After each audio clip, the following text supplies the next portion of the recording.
The following is intended for mature audiences only. Discretion is advised. Hi, and welcome to another episode of We're Done Here podcast. Please make sure to like and subscribe to our podcast wherever you may be listening to this. Today, we have a very cool guest with us, Anthony Moore. Thank you for having me. Oh, Yeah. Most definitely. So Anthony Moore is a superstar now because he's in this season of Tires on Netflix, right? Yeah. Okay, outside. Okay.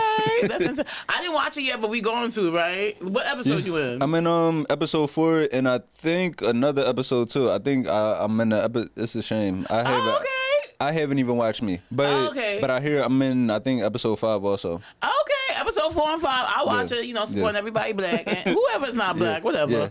Yeah. But Anthony, we met a few years ago, whatever. But tell us how you started doing comedy, because I'm newer to the game, I feel, than you are. Yeah, how many years you got in? I'm 4 years in. Oh yeah, that's when it's still fun. Oh. So this year just made it 13 for me. Oh, I started my freshman year of college. My friends, well, actually, they needed a new host for the talent show. Okay. Because the previous host had graduated, so they were looking for somebody to do it. And my friends just talked me into do it. And at first, I was reluctant. I'm like, I can't be funny on stage. I'm just funny joking around with y'all or online. Yeah. I don't know how to actually be funny on command. Mm-hmm. But I did it, and that was the first good trial run because hosting the talent show, I'm in front of like people I knew. So Wait, what school you went to? What talent show? St. Joe's in Philly. Oh, okay. Yeah. That sounds like a tough crowd. Yeah. Yeah, so it was after that I just started going to open mics around the city. Nice. And it's like goals just got bigger and bigger along the way. Oh, are you from Philly? Mm-hmm. Yeah. I never knew that. Yeah, Actually, yeah. I guess I don't know much about you. Yeah, If I really yeah. think about it. Philly, we deep out here. You know, a lot of Philly comics out here in New York City, and you of course, you guys got Kevin Hart. Yeah, cause I mean, we got so many different generations. So you got like Keith Robinson. Yeah, Keith Robinson. So like Keith would be like the sensei. Yeah, the senior. The So senior like man. Keith. Well, that's based in New York. You got Keith, then Kev, of course, Yeah. Big J. Oh yeah, Big J. And Big J, Kurt Metzger. But then under them, you got like Derrick Gaines, Dave Temple. Oh wait, Derrick Gaines is from Philly? I mean, he from South Jersey, but he started in the Philly comedy scene. Oh, that's right. He's Cul-de-sac. And then my class would be like Reggie Conquest. Oh yeah, Reggie. Yeah. Shane, Chanel Ali. Well, Shane's from Philly. He it's a bunch of us. Chanel's from Philly. Yeah. Okay, yeah, y'all out here heavy. I'm actually, we keep on letting them move to New York, y'all. I didn't know about that. Okay, cool. That's really cool. And I love Chanel Ali. She was on the podcast as well. Okay, cool. Yeah, so doing it 13 years, regular at the Cellar, super duper funny. You've done my show before, Purple Park Comedy. And then you also have a podcast that you run with Assad. No, Asante. Asante, yeah, I do that with a young comedian from Philly, Asante Morris. Yes. Really funny, and I'm just loving watching his journey in this because he has about as many years as you. He's still he's my class. We're the same class. Yeah. So, but is dope getting to watch him like blossom into his own self on stage and on the podcast. No, he was funny on the podcast. Yeah, just seeing him get more comfortable. So I do it with him, and then another guy, one of my friends, joined my homie Max. Okay. Yeah. Max, he isn't a comedian, but he's been working in the podcast area for a few years. So yeah, it's been going good. And like the podcast is We Want More, and we talk about random events, current topics, and then random events, current topics, and at the end we review a Tubi movie. Oh, okay, got it. Well, yeah. I liked your podcast because like basically we started talking about you coming here on We're Done Here pod. Yeah. Because like I don't know, it seems like y'all not being like the typical masculine. Right, yeah. I don't know, red pill podcast dude. And that's what I was trying to get away from because with podcasting, and I'm sure you see it too, like online, what tends to go viral are the divisive podcasts. And with men, I feel like what's been getting bigger are like the red pills, like the Andrew Tates and those guys, stuff like that. Where so with men, when people see men with a microphone, it's already a stigma. Yeah. It's already a stigma. So that's what I was trying to get away from, where I wanted to bring something where different groups can be can come together and enjoy listening to like men actually just having a good conversation. Because I mean, and I'm sure you know, we're not a monolith, and it's like we have so many different ideas, and it's dope to see because it's like my podcast is growing slowly. I know it would grow a lot quicker if I was talking about if I was talking about those topics the same, but I didn't want to have like the same relationship arguments, the same gender wars. Yeah, I'm just like, why like are we constantly talking about this? Like sprinkle, drizzle. It's like so much drama. But we are here to talk about masculinity today, because I feel like there's this podcast masculinity culture that's happening right now, which whatever, that's boring. Of course, I'm a woman that runs a podcast. It's emotional wellness because very ladylike this pod. But would love to talk about your journey with masculinity and how you get to the point where you're like, I'm not gonna do that red pill stuff. Yeah. Like, I don't know, how did you grow up or whatever? I don't know. Tell us your man story. I don't know. No, it's funny because, you know, like for me, being like growing up in like West Philly, and also my dad's side of the family is from Jamaica. Oh, right? You Jamaican? Yeah. I didn't know that. Yeah. Okay. So it's like growing up in Philly and then having like coming from a Jamaican family, you know, the idea of masculinity is so like one way. Yeah, because the Jamaicans are misogynistic. Sure. Yeah. They hate the gays. They're like, no, boxy boy. You know. But I will say, even with that, I will say like I have a bunch of older cousins, right? And you know, all my older cousins and aunts and uncles, even they never exhibit that toxicness around me, and because I was always up under my other cousins, I always felt safe enough to just be myself. Got it. So, and then like with me going to college, and then I moved to New York, it's like just me and so many people from so different, diverse backgrounds, which like really helped me get away from a lot of the toxicness I had in myself. Ah, that's interesting. Yeah. So it's like now, like for example, I have a bunch of friends from different backgrounds that I never would have imagined. Like me having gay friends, me having trans friends, things of that sort. So and also just being comfortable with doing stuff. Like for example, I remember like wearing like just little things that I do now that I wouldn't have did when I was younger, like shoes, right? Yeah. I remember always buying a fresh pair of Timbs every year. Yeah. And then it got to the point I'm like, the price keeps increasing, and these aren't even comfortable. No, that's true. Timbs are mad uncomfortable. Right. Yeah. It's like, and especially if you wearing them if you styling them the right way, where it's like you can't even lace them all the way up. No, that's you gotta you gotta let your laces hang. And I'm like, I'm going through all of this pain for what? Then I start wearing Uggs. Oh, you started wearing Uggs? Yeah, I got a bunch of Uggs. Yeah, I'm telling you. Nah, Uggs. I never see Anthony Moore in the Uggs. Man, I got Ugg boots. I got like when I walk my dog, I got Ugg slippers. Honestly, Uggs are comfortable though. Oh, they super it's like if you gonna pay some money. Yeah. Right. Yeah. So it's things like that, or even being younger, being taught that like. Masculinity is so bad to the point where, as men, sometimes we taught we can't even carry an umbrella. Oh, they tell you guys that? Like, I mean, it's like kind of like this, unless it's like it has to be damn near a hurricane. You know, that's so interesting. I was with a dude the other week, and he wouldn't. Like, other than that, men just like wear a hoodie and throw the hood up. Wow, that's why that guy wouldn't take my. I'm like, hey, how about you take my umbrella so you could walk to the train? Like, nah, I'm good. I'm like. It's raining though, but like we good. I'm right? Like, it's like no, understand. you don't have to tough it out. You could just really weird. You could just be dry. Wow, y'all can't wear umbrellas. So it's funny because there is a lot of that online. I also think women feed into it too. Like women are also a problem as it relates to promoting toxic masculinity. Oh, for sure. They're like, they say so many things about like I don't know. So many things are gay. Like they be saying.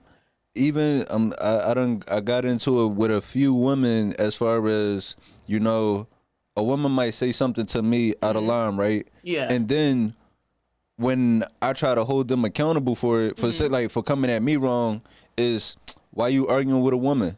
Oh, well, yeah, you're a grown man. Why you arguing with a woman? It's like, no, we're two adults and you're wrong in a situation. Yeah, don't we try to use my gender to like dodge accountability? No, that's true. We do be doing that. Like, oh, he in bitch's business. He a bitch. Yeah. No, that's true. That be happening. But then like I don't know what was gay online. There was all these girls saying like men doing anything was gay. Like men, I can't remember, but it was like all these things. Oh no, it's a. I know it's this one guy that has like a huge list. Yeah, like what's like, gay? Where it's like hundreds of things where it'll be something something simple. Drinking, getting a drink with fruit in it. Yeah. Yeah, now I'm out and I gotta sneak my cherry out my drink. Yeah, I can't even enjoy my margarita like I want to. Right. Yeah. No, but that's crazy. That's crazy that men are held to these crazy standards. So you said that basically moving to New York, having different types of friends kind of broke you out of that. But essentially, I mean, there's tons of toxic men in New York City and in comedy. No, definitely. So how do you continue to like ignore them and do your own thing? Because like, Hey, that's a great question. I guess I just haven't gone far out into the boroughs. So that's what it is. I guess it's because I'm hanging with the transplants. Yeah. That's true. If I was to go to the Bronx or if I go to the parts that it hasn't changed, I'm. that's the problem. Look at he got these Uggs on. Right. That's what it is. With his fruity drinks. No, but honestly, I will say comedy definitely has made me more comfortable with myself because, it is, you have your friends in this, but at the same time, it is a lonely journey. It is. Whereas you might meet up with your friends at shows at the end of the night or something like that. But even then, it do get to a point where it's like, you start out, whether you start out in your city going to the mics by yourself, then you leave your city, gotta like find yourself again. Yeah, that's true. Then when you traveling on the road by yourself. So I say a lot of these things help me become more comfortable with myself. No, that's true. Yeah, it is a lonely. We do be outside by ourselves. Yeah, that's why comedians be sad. That's true. Because when it started out, like even for me, right, my whole clique. I remember when I was in Philly. Like I said, my class would be me, Reggie. I would see Shane at open mics. That's a good class. Kev Ryan and H Foley with Are You Garbage? Oh yeah. Like we all came up together, so it's like it starts out with you seeing your friends every day. Yeah. Then it's like you might see your friends every once in a while because everybody got different weekends in different cities and stuff like that. Yeah. So comedy has helped me grow up and just helped me be more comfortable. That makes sense. That's true. We don't really talk about that. A lot of stuff you have to be on your own. Like if I get a show on the road, I have to go on the road by myself. Right. Yeah. And also, that's a whole other thing. As a woman, I'm just like, this sucks. It does. It does. Yeah. And I actually, it's funny you say that because I was just having this conversation. It was like, I can't imagine because it's a whole different conversation that you have to have with yourself internally. Just as far as like, me being a guy, I could hang out after shows late at night and not have to worry about certain things you might have to worry about. Yeah, I used to take a cab home. So that's one. These girls, they be girls like taking like the train home at 3. I'm like, girl, take a cab. You gonna get robbed, dumb bitch. I know you just got here from. I'm like, they be acting like, we just got here from Wisconsin. I'm like, bitch, take a cab. Like, I know you're doing comedy, but take a fucking cab. Yeah. It's still New York City. Okay, so that's interesting. So I like that. So have you connected with anyone in your family? Like, do they notice that are you an example to everybody or like nah? They be like, anyway, we don't notice anything. Wait, do they notice that you're not toxic or like I don't know? Yeah. I think so. And I say, actually, with my podcast. It's funny when I drop episodes, my mom is like always the first person to listen. Like my mom too. Yeah, my mom, she always listen first thing in the morning. So I guess I feel like she's learning a lot more about me. No, that makes sense. She's like getting to hear stories and stuff that she really didn't even know. Even like, cause like our parents come from a different generation. No, they do. They really do. Yeah. So like, you know, my I think my dad is like in his early 60s, my mom late 50s. So just like for her hearing like that I have these friends like from different backgrounds, or just seeing how much I've changed. Like now I was in Brooklyn, now I live in Jersey. So just seeing like, oh, that's different. Yeah, just seeing like the person I become from moving from different places and stuff like that. So I don't know, and I wonder like, I know one of my little cousins, she actually listens to my podcast, which is like, is dope to see that she's 22, just graduated college, and she enjoys my podcast. Oh, that's nice. So that kind of let me know I'm doing the right thing. Whereas like when hearing that she can enjoy it, because for a while I felt like to my little cousins, I'm sure how it is, like when you get older, your younger family members, they might look up to you. Yeah. When they're like in that elementary stage. Yeah, but when they hit the 20s. Yeah, once they hit their teens and their 20s, they looking at you like, you corny as shit. Yeah. So like, that's how I kind of felt like, I kind of felt like that for a while, where I'm like, I don't even know if they think I'm cool anymore. No, I got it. Yeah. No, I do want their approval. Yeah. So there's Oh, that's cool. I like that. And you know, 22-year-olds, they're especially woke, whatever. Yeah. So it's good that she thinks that she knows that it's not toxic like that. So what are your tips for other guys? I don't know, especially black men trying not to be, because I feel like there's like a weird, like, I don't know what's happening. There's like a bunch of red pill dudes, like they coming out the woodwork now. It's a lot. It really, and I just talked about this. Well, I talk about it a lot actually. Like the media you consume. Yeah, it is the media, right? So yeah, because my mom was a social worker. I guess, matter of fact, this is actually where I got into, like, where I don't even know how to slip my mind. This is where I got into with, like, just being more conscious of my mental health. So my mom was a social worker, and from the age of, I say from when I was 16 to, like, 20, I was in this program for the city Philadelphia. Like, it was like a mental health program. It was cool. So basically the program was about promoting resilience and reducing mental health stigma. So like basically if you felt like you needed some help, if you felt like you needed therapy, or you were struggling with some type of mental health challenge, or we also like did things to promote awareness about people with intellectual disabilities. So about them getting help that they need also. So that program, it taught me about this term neuroplasticity, right? Oh, what's that And mean? neuroplasticity is basically like, you know, neuro is like your brain. Okay. And plasticity is like changes. So basically your brain is constantly changing throughout your life. Okay. No matter what, your brain, even subconsciously, whatever you went through yesterday, that's carrying with you the next day. So the information you take in, it kind of starts to form and change the way you think. And you might not even notice it. So as a man, like, or just as a person in general, say if you're consuming Love and Hip Hop or Future or the Zeus Network constantly, not the Zeus Network.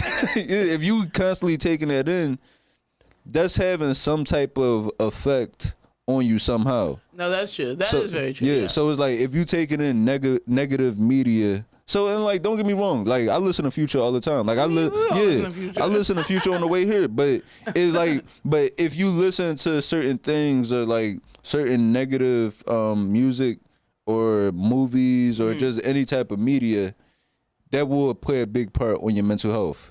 Or same thing, not even just like, so if you listen to songs that's like not giving relationships in the most positive light, you might start to feel like they're about relationships. Same thing with like, you know, we got drill rappers. Drill rappers like from like in New York and Chicago. If you listen to rappers talk about killing first thing in the morning. Yeah, that's true. It's like that's going to play a part in how you see life, like whether you be, because I used to see it all the time. You know, I used to work in a school.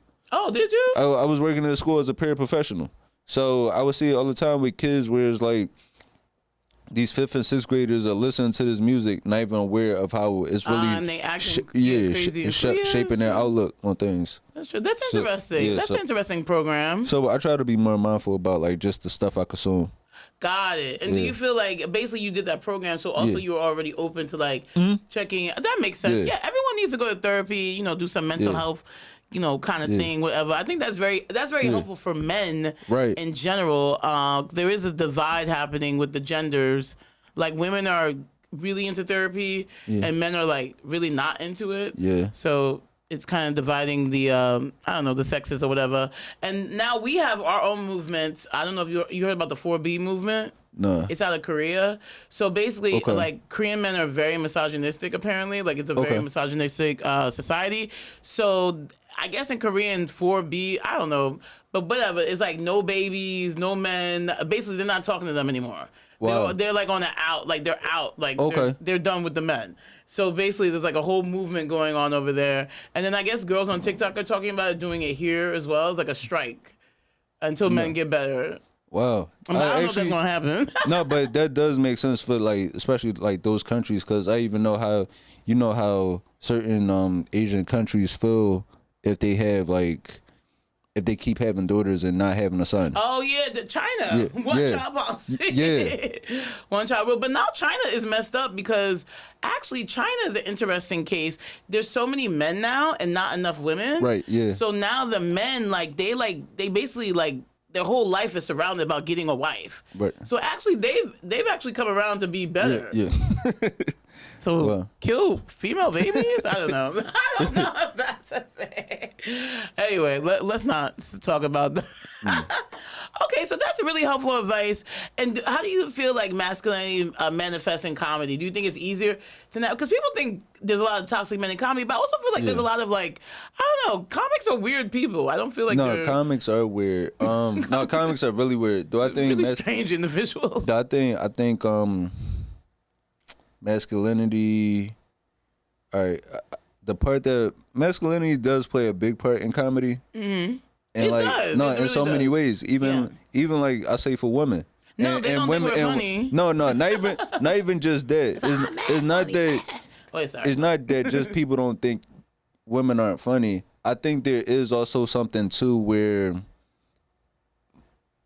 it seems like the more successful women in comedy are masculine in a way. Yes, that is and true. People don't, is true. And people haven't noticed that because it's been like that for years. It has been even when you look at like somebody like Ellen.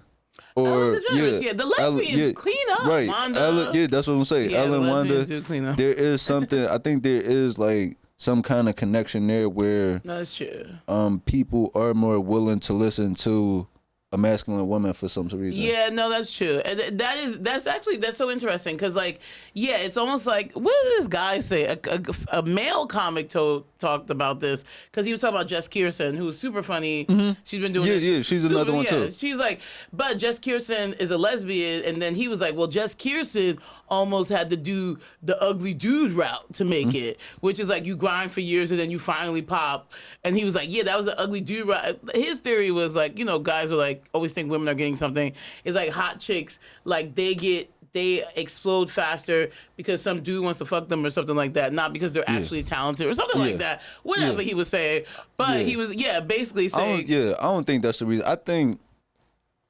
I think is more so one, we do need diversity. Mm-hmm. We do need diversity. So if it's like a bunch of men in a room and like 2 or 3 women. Yeah, like you need to add some women to that ratio. Yeah, that's true. So I think that plays a part. I think like right now, like women are just starting to like it's still like not as equal. No. But I think men are starting to feel some kind of way that women are just starting to get better looks than before. As far as like when I say better looks, I mean like better opportunities. Oh, like in terms of comedy? Yeah. I mean, I think think there's a bunch which of is deserved. There's a bunch of female comics they're coming out we coming through. Like, we coming out the woodwork. And like everyone's mad funny, everyone's super diverse. Not everybody gotta be a lesbian all the time. What if you just not a lesbian? Well, I mean, like I feel like honestly as a black female comedian, it's like, damn, if a bitch ain't a lesbian, she can't get a spot. Don't you like I feel like it's really a lot of lesbians. It's like, damn, can you not be a lesbian? And also too, I guess sometimes it's like the crowd just might have like they judge women. Oh yeah, for sure. They judge women. They're judging women like, and it's like so unfair, whether it might be even like a woman just coming on stage just being herself, just being her natural attractive self. They might judge you like, oh, she thinks she better than us. She always they always talk about sucking dick. But if like guys talk about sucking dick, I don't know. Man, it's funny. Guys talk about dick a lot. More than I do. Like I'm just like, there was something about how we talk about dick. I'm like, you just notice when we talk about dick, but guys, we talk about dick a lot. Yeah. So I'm like, no one says anything. That's really funny. So what do you feel about those, especially in black comedy? I noticed this. I do want to bring it up. It's weird because like the white comics, it's almost like they know they have to book a woman, but like the black comics do not know that. You'll still see 4 dudes on the flyer, like, and I'm like, come on now, like, why do you got so many people dudes on this flyer? Yeah, I do see that. Have you noticed that? Like the white guys, it's almost like they've been beaten into submission. Yeah. So they can't have a bunch of dudes that they have been. Like white girls are like, hey, did you see his flyer? Yeah. But the black guys are like, nah. It's like it's almost like they've been hidden because they're also diversity. I have seen that, and and they make the excuse of, well, it's not that many, or like there's mad black guy comments. Right. Yeah, they'll make that excuse. It's not that many, or I don't know any women. Yeah. They always say that. Yeah, which is like the furthest thing from the truth. Yeah, it's like, how you not know any women? Yeah. Like, come on. Yeah, that's interesting. Yeah. Well, thank you so much for sharing your story of positive masculinity. Is that a thing? We never say it like that. No, it's definitely a thing. It's definitely a thing, and I feel like it's a thing. It's just that the negative stuff. It's so easy to broadcast the negative. Yeah, that's true. It's so easy for the negativity to go viral. Yeah, that's and true. like it's kind of like how people just love to watch a car crash. Yeah, they love it. Yeah, that's true. Yeah, that's the thing. Like it's a longer hustle if you actually want to be positive. No one cares about positivity. Yeah, the few people that listen to this podcast, you do. Thank you guys. Okay, so we're done with toxic masculinity. But is there anything we're not done with? What are you not done with, pop culture or otherwise? What are we not done with? Yeah, this week. Like anything? Yeah, anything. It could be anything. That's a good question. What am I not done with? I don't know. Is there anything you're not doing? It could be not the show you're in. You could be. Yeah. I'm not that. Yeah, I actually do gotta sit and watch that. I'm so selfish. I went straight to me. Like I swear, the day it aired, I went straight to Netflix. Scrolled through. As soon as I saw me, I took a picture of it. I took a picture and I just exited out. Wait, I think that's how I felt. I was like, oh, hey. Yeah. I was like, I didn't watch it, but I'll watch it. Anyway, we're not done with Tires on Netflix. Yeah. Did it get renewed for a second season? Yeah. Oh, automatically though, right? Yeah. Shout out. Yeah, shout out to that. Okay, what am I not done with? Okay, I realized that I've talked about X-Men way too many times, so I can't bring that back up. But I'm still not over it, but I'm not going to bring it up again, even though I just did. And then like... The animated one? Yeah, the animated one. I got to watch it. Oh my God, it's so good. But I can't talk about it again. Wait a sec. You're going to get me down the rabbit hole. I know. I haven't been watching. If it hasn't been on Tubi lately. Oh, no, are you really down with Tubi like that? And it's so bad. It's oh, wait, you watch Tubi? Yeah. But you heard of it? I know the culture. Oh, it's terrible. What is Tubi culture? That's what you're not done with. Tubi culture. Yeah, Tubi. Yeah, I'm all into Tubi culture. Wait, what is that? I don't know anything about it. So the reason what made me do the segment, the Tubi movie of the week. Okay. Right on my pod. And what made me do it is because just to spotlight creators, because even if a movie is bad, it still does take a lot of work to put out a bad true. movie. You still gotta like do to come work, out with a script, get people to shoot it, You're right, and stuff like that. But with that being said, it's like a lot of these movies are something that's always off. Whether it be like the audio, you might have to constantly turn the volume up. You might. I've seen movies where the person makes a phone call and you see their phone on their home screen. Oh, really? Yeah. Yeah. But these movies, like when you watch Tubi movies, you'll see a lot of the same actors. Like for example, like Detroit. Yeah. Detroit Tubi movies. I swear these actors are putting out like 2 movies a week. Really? Can we all put out movies on Tubi? Are you gonna put out a Tubi movie? No, I think you could just upload one. That's random. Yeah, Maybe but maybe I'll put out as bad as like Tubi, they do catch a bad rap because of some of the independent movies on there. But there are like our favorite movies on there. Like so you'll go on there and you'll just find like movies that you grew up loving. Oh, okay. So they have like the old school. Yeah, movies. like you might just go on Tubi and just see New Jack City. That's crazy. I feel like my mom watched it. Or like or like you might see Jumanji on there. Like, so it's a wide selection of stuff on there. Okay, Yeah. not done with Tubi. Yeah. I'll take that, and I won't talk about X-Men again. Even though I was supposed to avoid it. Thank you so much, Anthony. Where can our guests find you? You can find me on all social media platforms at All That and More. That's more with 2 O's. My podcast at We Want More. We Want More podcast. And yeah, that's everything. Awesome. We're done here. Thank you so much.